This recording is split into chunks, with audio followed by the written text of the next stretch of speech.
بسم الله الرحمن الرحيم. الحمد لله الذي أنزل على عبده الكتاب ولم يجعل له عوجا قيما لينذر بأسا شديدا من لدنه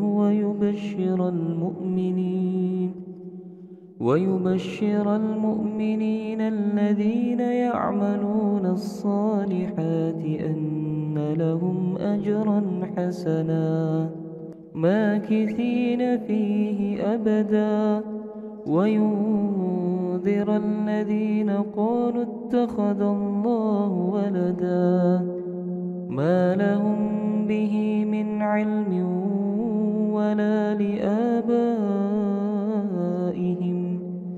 كبرت كلمة تخرج من أفواههم إن يقولون إلا كذبا فلعلك باخئ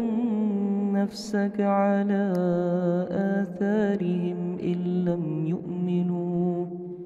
إن لم يؤمنوا بهذا الحديث أسفا إنا جعلنا ما على الأرض زينة لها لنبلوهم أيهم أحسن عملا وإنا لجاعلون ما عليها صعيدا جرزا أم حسبت أن أصحاب الكهف والرقيم كانوا من آياتنا عجبا إذ أوى الفتية إلى الكهف فقالوا ربنا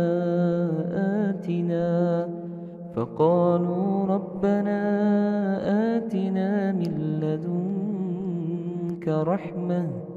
وهيئ لنا من أمرنا رشدا